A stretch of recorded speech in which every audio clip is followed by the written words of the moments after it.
Hello YouTube viewers, welcome to my channel Science to Technology. In today's show, Rocket Monday, we're going to talk about space news of 2024-01-26, India's Republic Day. So let's dive deep into it. So first topic of the day is Peregrine Lander. Now this puppy was launched on 8 January 2024 at 7:18 Universal Time Coordinate, and rocket was first time flyer, but it was surprisingly successful, surprisingly calm. It's like, bro, I had the job, I got the job done. So everything was fine. However, the moment it was detached and the first commands were sent to the Peregrine Lander, fuel leak happened. And the moment that happened, it crippled the whole mission. Meaning at that point in time, they had lost enough fuel and they had lost enough of control over the craft. They knew for a fact that its likelihood of actually landing on moon has went to zero. So that happened. However, Astrobotics did manage to work their ass off and did manage to control somewhat on battery power, so long enough where it can basically rotate its solar panel so it can face the sun side. Everything started to work. Again, controlled authority was not as much as it should be, but it was better than nothing. And over time, as they kept operating it, they got almost all the controls back. However, so you may be like, okay, it was thrown so it can go to the basically moon. Rocket was disconnected. So why the heck it fell back on Earth? Well, some soft pressure was applied there. Now, soft pressure was in such a way that thou shall not crash on the moon. Basically, the soft pressure does not wanted this to exist, and let alone the fact that this actually crash landing would have been extremely worst. So who are these people? Soft pressure. Well, they are Navajo people. Basically, there is a small nation inside United States of America. Kind of makes sense, United States. Now, these are a tribe kind of scenario, a completely independent nation that is inside USA. They have their own regulations and all that, and they do have control of some oomph, basically. In this administration, they are saying that they got way too up in the power chain. So they applied some pressure. That pressure went to NASA. NASA applied some pressure to Astrobotics. Now, like, isn't Astrobotic a private? Well, yes and no. Yes, it's a private company, but the primary contractor is NASA. So if you cut the NASA's funding, bye-bye. So if NASA wants to apply pressure, it can apply pressure. So why the heck this individual applied pressure? Well, he came from a stupid era where they were like, moon is a sacred place. Okay, cool and all. It cannot have human remains. Now, like, wait a minute, why the heck this has human remain? Here's the deal. It's a private mission and NASA is paying for a space in that mission. Basically, it's a bus that is going to the moon, and to construct the bus, to build the bus and run the bus, it's very expensive, and NASA is only buying small ticket of it. So other tickets are given to other people. One of those groups, quote unquote, who bought a ticket, put humans remain, and their idea was, we want human remains on moon. Now, is that a good thing to do? Again, it's your money, go YOLO on it. So why do they have problem? They have problem is that it's moon is a sacred space and you cannot do this. It's like, that's stupid. That's like genuinely, like, flat out. We humans, when we early space age started, kind of understood fundamentally that religion is all good and well, all religion, but it's only good at Earth. And the idea of sacred things of this sort of nature was only sacred as long as you cannot reach it. Meaning, heaven cannot be a physical place where you can just reach. Nobody will call it heaven after that. So same idea with moon. It's like, yeah, moon is not sacred. Like, if you can reach there, it becomes property of whomever they can manage it. Basically, if USA plants its flag, that area where it plants its flag, it gets the call the shots on it. China gets to land on somewhere, they will get to call shots on it. Soviet Union managed to do it, they will call the shots on it. That's how it works. That's how when basically Japan is landing on a place, the boulders and rocks and rock formation, they are getting to name it. When Chandrayaan is doing it, we are getting to do the same thing. So this is a kind of agreed upon from worldwide, where it's like, dude, the moon does not belong to anyone. So right now, get to it, then make a claim. This is just cuckoo. Like, flat out, I do not respect. Like, I get it. Like, if you are saying I'm a religious person, I have beliefs, I have no problem with that. But as long as your belief remains inside you, it should not come outside. It should not, under any and all circumstances, to reach a point where you are affecting a scientific mission. And you're like, oh, they should not have to put a human resource. Imagine what if Indians did that. We also have the idea of cremation. What if some Indian, rich Indian, we do have rich Indians, they are like, hey, I want to put my remains on moon. Again, let's say ISRO is like, hey, we are a bit short on money, they are willing to give us money, let's just do with it. Then what you gonna do? That's the whole point. It fundamentally pisses people off if this has happened.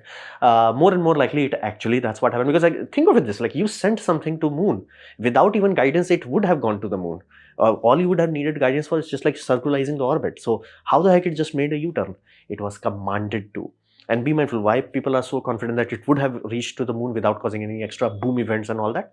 Well, this was their landing target area which they created, and like this is where we're gonna land, and they hit it inside. Like basically this is a zone, they landed precisely. To do that precise maneuver mid-space, that means you had control, and that's how they figured out the leak was self-sealing, meaning it may have reacted with the other insulation there and may have created a clog that would have basically recovered it. Now, does that mean it could have safely landed on moon? No. But does that mean it could have easily went to the moon and orbited the moon and then tried to land on the moon and got a lot of data out of it? Absolutely. So scientific data was compromised because of Hulululu behaves. And again, if you have beliefs, awesome, no problem, but it should be inside you. It should never come out outside. So Artemis Accords randomly now has Nauvoo as a nation. That's not acceptable. Again, if you want to be stupid, go YOLO, but that's just sad. So then we come to Japan Slim Lander. This was another thing. Now Slim Lander was smart lander for investigating moon. Slim. So they had everything. Now I think they looked at Chandrayaan-2 mission way too closely. So during landing, one engine fell off. Like literally, you notice there is only one nozzle and there should be two of them. Why? Well, they fired when the computer sent the command for a nozzle. One nozzle just went yeet. Nozzle just like, I'm out of here. So nozzle fell off literally on moon, and software compensated. I'm like, damn. Compare that to Chandrayaan-2's software. Chandrayaan-2 software should have landed. Let that be very clear. Even ISRO was like, yeah, we made software way too tight. It was like, it has to be precisely this, precisely here. If it's a little bit here and there, it's like, I'm out, which locked up the system. But in Chandrayaan-3, they just stretched all the vectors. And I think they took Chandrayaan-3 code and they're like, what if we stretch it more? I mean, like, holy damn, who wrote the software? It was like, oh, computer is like, hey, I'm firing rocket engine. I'm not getting the thrust. I'm not getting the deceleration. I'm going to reorient myself, recompute the trajectories, and I got this. It got this. It's like, this was the thrust, engine loss, and they're like, still like, I got this. It did a soft landing. It had not crashed. Let that be very clear. This was soft landing. That's why it's like this. It's like, tweet. And now only issue was because of the reduced control authority, you literally lost. In a four-wheeler system, you lost one wheel. What will happen? You still have three wheels, but it's not a very pleasant control authority. Same thing happened here. That it tripped basically. It should not have tripped because of the solar panel. Now, I genuinely do not understand why modern systems are so very comfortable with solar panels. It's like, why? Why you do not have solar panels everywhere? I genuinely do not get it. It's like, it's not that expensive. Again, even multi-junction solar, and again, if you have this sort of option, why your brain is not thinking, what if it lands on the other side? We had the same thing with Chandrayaan-2, that even if it had landed, the orientation was like suboptimum. So in the Chandrayaan-3, they put way more solar cells all the side. Peregrine also had the same issues. If it had solar panels on other places also, again, not the big surface area, but enough to trickle charge the batteries, it would have been good. It would have been like, hey, at least we know what happened. Like that time where it's like, oh, we are in the shadows, we have no idea. That does not like compute well with me. Like I got it in like early 80s, solar cells are expensive. Now it's not. Even multi-junction solar array is not expensive. So I do get it. Like you have main array, but have some. As long as you can trickle charges, is more than good enough. But I do not get it. It's like why it's a modern trend. Like only put solar panel on one side, perfect system, awesome. But it's like, what if something bad happens? Oh, we have no clue. It's like, that's not how things are supposed to work. So it did not have enough control authority. It tipped, so solar panel is on the wrong side. However, let that be very clear. It did have battery. It did do a soft landing. All the data was comfortable. It was doing in radio communication with Japan. Everything was fine. However, right now they are hoping for an evening sun. Now be mindful, sun is still not static from its point of view. So sun will go like this. Here's the deal. It has landed, solar panel facing that way. So they are hoping when sun goes here, they will get a light. So optimistically speaking, they should be in a position where they should get like 3 or 4 days of working time compared to 15 days if it had landed perfectly. 15 days if it had landed perfectly, 4 or 5 days if it's still functional. Now, what are the issues here? Well, issues is battery could dip below the safe limit, and then they may not get the ability to restart it. So they have cut down all the functions, and they are hoping. And that's why it pisses me off. It's like some solar cells, even here, you're like, it's not facing, but here's the reflective light would have put enough oomph where it would have worked. Again, trickle charge, but at least would have kept everything alive. They could have did a low bit data transmission. So I do not get the idea of like putting all solar cell on one side. So landing mission stage was complete success. Like that software engineer, he's orgasming right now, and whole JAXA is like, holy damn, how the heck we build a software that is that good. I kid you not, this is like how, and it landed where it's supposed to. It did not even like, oh, I'm supposed to land there, but I'm gonna make it here. No, no, no, I'm gonna go here, I went here. Damn. Like from a software point of view, damn. I'm like, your nozzle fell off, and computer's like, I got this. What the hell? So it was awesome. And let's see, in few days, basically few weeks, we should know whether it got back alive or not. It should be possible. It should be possible because it's not in cold side. It will not freeze to death. So should be possible. Now let's talk with SpaceX. Now SpaceX have finished their internal investigation of this boom boom event that happened, and they have submitted what we call a mishap investigation report to FAA. Now FAA has to go through that, create a recommendation list that have to verify that recommendation list has been done. Then they're gonna grant the third license, and all indications are things are moving smoothly. And FAA got like a bit of oomph from Congress to be like, hey, China is doing things. We want to be big daddy. So how about you move things along? So FAA is working exponentially faster compared to the few months ago. So things are moving along, hopefully. Now, what happened? Like what actually happened which caused this? Now this Elon Musk did not talk about this in his recent events, but the best understanding as of now that everybody is kind of agreed upon how exactly, that's a different thing. But this what happened is that this puppy was playing with fluids, and sloshing was much bigger than they anticipated. They were like, okay, we have engines, we're gonna shut down majority of engine, only gonna have 3 engines, and then main engine is gonna detach. This detachment will happen. Here's the deal. Most likely the G shock on detachment was much higher. Basically the D cell was much stronger, so fluid went on the front side. Okay, so far not that bad, but the moment they flipped it, that everything happened so quickly. The liquid had like, basically they Tokyo drifted the body, but the liquid inside did not Tokyo drift. So when it drifted, it banged, and consequences is like it could have cascade failure if that happens. Like most likely what would happen, it would have sent void bubble into the turbo pumps. If that goes into the turbo pump, bye bye your turbo pump. So things go boom boom boom. At that point in time, computer would have realized, yeah, it's a gone deal. Boom. So most likely liquid sloshing destroyed something that created a cascade failure that triggered the computer's safety boom boom device. So that happened. What about the upper stage? That was the most complex part. Is like, what the hell happened in the upper stage? As of now, how Elon Musk is talking about it is like the upper stage had an issue. They did not put any dummy payload on it, which again, I do get it, but like odd. Remember the dummy payload of SpaceX Falcon Heavy Roadster? That's why.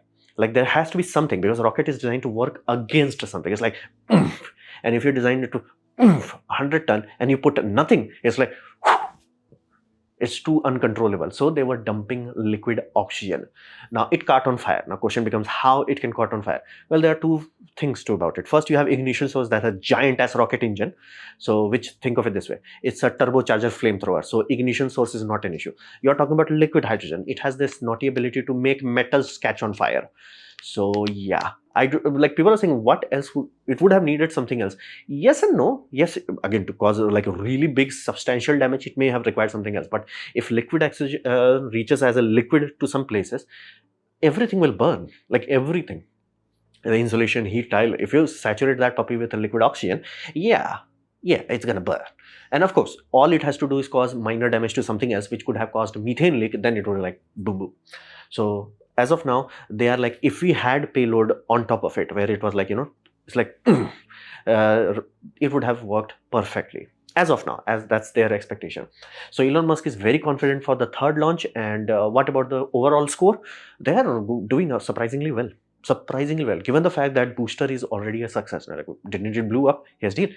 Every booster blows up. This is the only one where we're expecting it to come back. But it did its job perfectly, meaning in fourth mission, let's just say, if SpaceX wants to, people would be willing to put their payload on it. They're like, okay, as long as they can show in the third mission that it actually goes to the orbit. Then like, what about reuse? Reuse is not your headache. You put your stuff, Peregrine Lander, on basically a Vulcan rocket. Do you give a damn about what happens to booster? No. Like as a payload owner, you do not give a damn about what happens to rocket. It's a SpaceX issue. And I do expect a rocket to become successful way before it becomes reusable. That will take time. So I can easily see they are actually launching paid customer stuff into space and everything is fine, but it could take 10 launches after that where they're like, no, finally we had first successful landing, finally we had first reuse. It could take time, and the same thing happened with Falcon 9. So I do expect he's on the right track, and given the fact if third mission actually manages to achieve orbit safely, we good. We good. And fourth mission, be mindful, the only rocket that is even close to this sort of oomph is N series rocket from Soviet Union. It went boom 4 times, and then Soviet Union went boom. Falcon 1 went boom 4 times. So that's their lucky number. They have to get it done before that. So as of now, the third flight mission should be happening in February 2024 if FAA is on high gear, which most likely they are, so it should be viable or possible. Let's just see. So this is SpaceX news. Then we come to pay respects to our lovely puppy, that is Ingenuity Mars helicopter. Now this helicopter, let that be very clear, it was a demonstration mission, meaning they had a rover going there. They're like, what if we attach this puppy to it? So you can see, we just wabammed it. So what was the point of this? Point of this was demonstrate powered and controlled flight on Mars, meaning technically the rockets are also flying there, but it was not controlled, as in like, you got this, control it properly. So controlled powered flight, meaning it's not rocket, it's not it's reliable basically, and it did work. To get it done, they had 1.8 kilogram. Let that be very clear, that's Earth's mass. It's on Mars, it's much lighter. However, Mars also has this another issue, that atmosphere is 1/100th of Earth, 1% of Earth's atmosphere. So that's the issue. If it had an atmosphere that's even half, we would have been sending flying things in 90s. But because of the fact that it has such a low atmosphere, it needed huge rotors. Rotors are 1.2 meters. They are like this big, huge. Like from a drone point of view, that's huge. It's huge rotors, and it's counter rotating. Now, like, why do you have two counter rotating rotors? Well, it does have this benefit that it does not introduce torque to your vehicle. Meaning, if you look at any helicopter, it has one rotor. Okay, it's going, but here's the action equals reaction. You're going yo. That means your body is going yo. So that creates an issue. Your action of rotation will cause a reaction on your body to spin on the opposite direction. So it requires a tail rotor to compensate for it. And that's how helicopters turn. They reduce throttle or increase throttle on the tail. Everything is fine, everything is cool. But how the heck are you going to do that on Mars? It's much simpler to have counter rotating. Russia even has a helicopter on Earth. That's a manned helicopter that has that counter rotating shaft. So this counter rotating does allow them to not have to worry about a tail rotor. So, and they can still changing the RPM or changing the angles of the two rotation, they can reach a point where they're like, you know, work achieving full motion with only one spindle axis. So that's a very good, everything is fine. And the RPM, this is the scary part. The RPM is 2400, meaning if it touches human, poof, human. This is way too high RPM for something this big. Spinning at that sort of RPM, that's bonkers. That's like, damn. That's too fast, but they had to make sure that thin atmosphere would work. Now, most likely what happened is in January 2024, when it was landing, it may have reached a point where the propeller touched the ground. So tip went boom. Now, does that mean it's completely useless? No, but it does mean it's completely unsafe. Meaning if they make it fly around, it could do random things. It could literally explode in midair. It could crash into the rover. And you were like, isn't that very remote probability? Would you risk billions of dollar mission because of that? No. And that's why NASA administration himself is like, bro, this is done. We're done. We're not going to risk it anymore. They may try it. If the rover goes too far and still has radio contact, they may try to spin it up. But at this point in time, it's an unsafe territory. And the blade could shatter because the composite structures are very good at if they are intact. If you shatter them, even a corner cracks can fall apart. So that happened in January 2024. Now, the aim of this puppy was 5 launches, and this puppy ran. This puppy ran to 72 missions. Let that sink in. You went to government, asked for money, and said, if we get 5 successful flying, we could. That will allow us to learn more and we can build better things. And this puppy is like, hold my beer. 72 flights. Damn, this went way too good. Like, this is like Voyager level, like good. It's like, damn, it was good. Now, what's the benefit of this? Why so much hype? Well, it unlocks aerial domain in Mars mission. Now people are like, hey, what if we had a aircraft that is a VTOL aircraft? Like, why would you want that? Problem in this was solar panel. Solar panel was too small. But if you have VTOL, here's the deal. You take off like a drone and you use wings. Now, the moment you go into wing, your energy requirement to fly goes down exponentially, and the surface area available for solar goes up exponentially. On Earth, you can literally buy drones that are solar powered and they do not have to land. And like world already has a one solar plane that covered around the world without power, without fuel. So now engineers are like, hey, what if we do this? What if we do that? There are some benefits, there are some side effects, and amazing things can happen because this domain is unlocked. So now you can map hundreds of square kilometers of Mars rather than only tiny patch that we have mapped using tiny slow rovers, because these rovers are way too slow, like ludicrously slow. Like we do not have an idea how slow these things are, like slow. But if you have a flying drones, damn, hundreds of kilometers square can be mapped. So it unlocks a new domain. So we pay our respects to this lovely puppy that fought for 72 freaking times. Damn.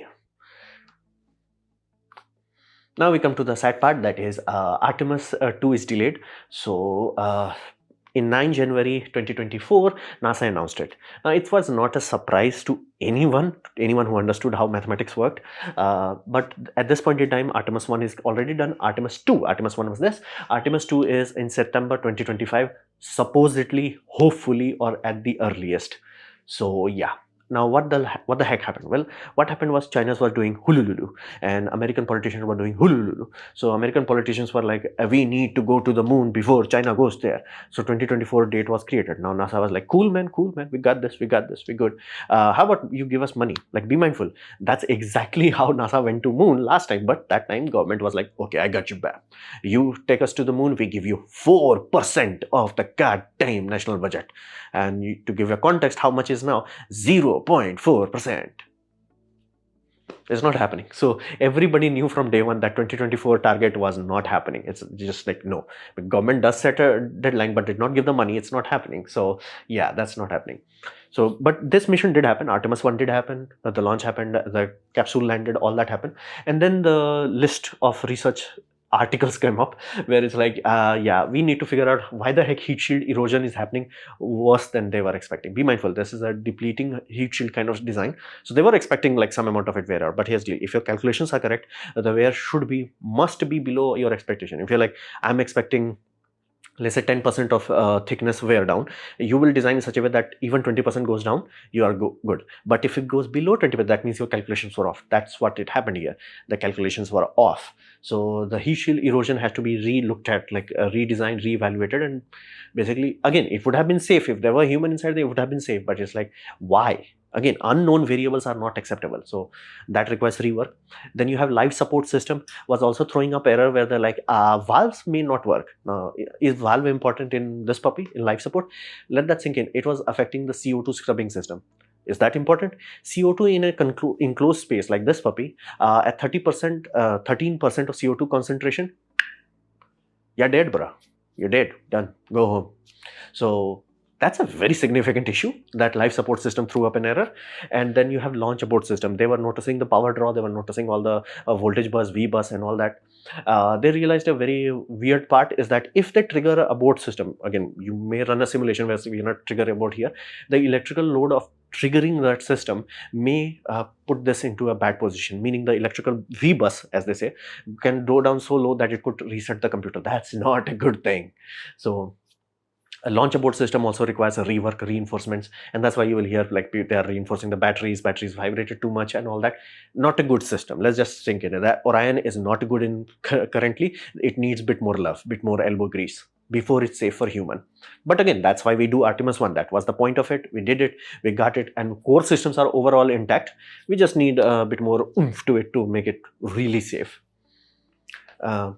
Now that happened. After that, you have to understand SpaceX human landing, this puppy, that also needs time. SpaceX have not finished the design of it. And again, that's ironically a good thing. That means nobody can clone it. It's like they do not even know how it works. That's why the design keeps changing. Sometimes they have elevators, sometimes they have nozzle on the top, sometimes they have huge nozzle on the bottom. It's like design keeps changing. And it's ironically a good thing. So that time, again, flat out, it's going to need more time before the landing. While Artemis 2 does put human around the moon, it does not put on them on the landing mission. So it's not compulsory that you wait for this, but it's better to sort this puppy out before it's like, oh yeah, we did Artemis 2 and now we wait 4 years for Artemis 3. Unwise. And another aspect which they would test is basically Axiom Space suit. That suit, this puppy will take more time. Now, like, why? Well, when they are here, they could wear the suit and test it, depressurize the capsule and test the systems. Again, it may be a good thing to do, or may not be doing that at all. They just figure out, can they wear it? Can they operate in 0G? So that suit also needs to be ready state. That's not ready yet. So September 2025, hopefully suit would be ready. The crew capsule design would have been finalized for the Artemis system, but let's see. So Artemis 2 is also delayed. So this was my presentation on 26th January 2024. Happy Republic Day to every Indian. Hopefully you have liked it, learned from it. In that case, please click the like button, share it amongst a friend. That will help me a lot. If you didn't like it, didn't enjoy it, I urge you to press dislike, press it twice to show me extra disappointment. Please leave a comment because I do try to reply to all of them. Subscribe, press the bell icon if you're free, and as always, thanks for watching.